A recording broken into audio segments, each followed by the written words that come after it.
The Gayful Pro. Dans cette rubrique, nous allons vous parler de l'actualité sportive de cette semaine.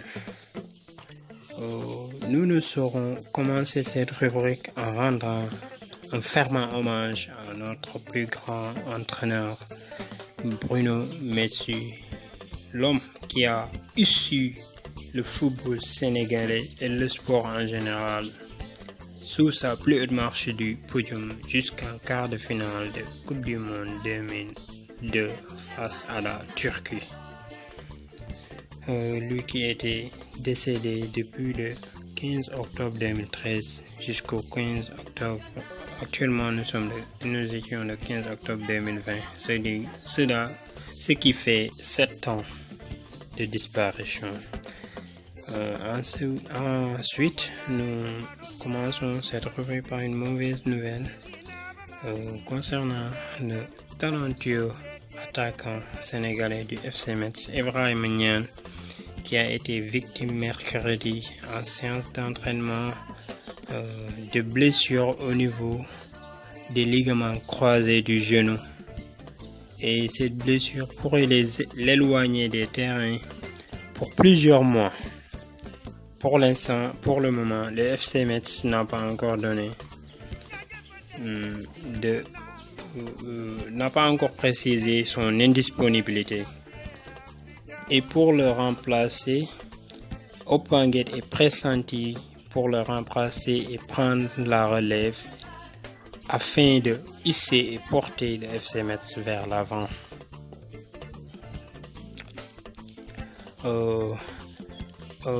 Interrogé par l'Observateur, l'ancien défenseur latéral droit des Lions, Ferdinand Coly, a fustigé la dépendance de l'équipe nationale du sénégalaise de Sadio Mané, lui qui est le leader technique et de notre football, de notre équipe nationale.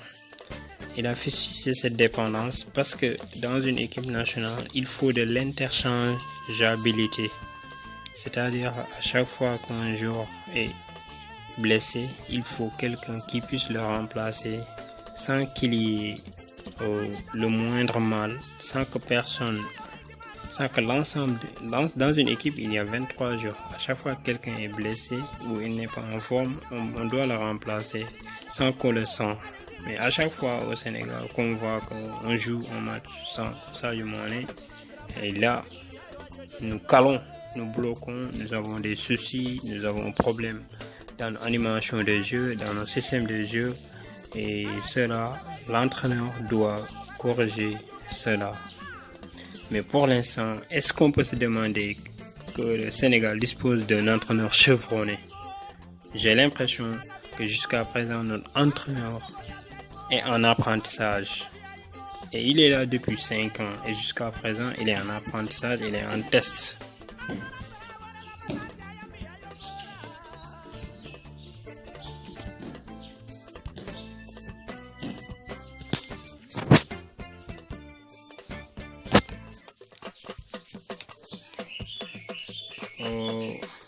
Et également, je vais vous donner les joueurs qui ont repris les entraînements. Il s'agit de Keita Baldé. Yobale Keita, il a repris les entraînements avec son club, la Sampdoria, et il dit qu'il n'a rien senti depuis qu'il a été en isolement. De même Koulibaly et Naples. Koulibaly a repris les entraînements.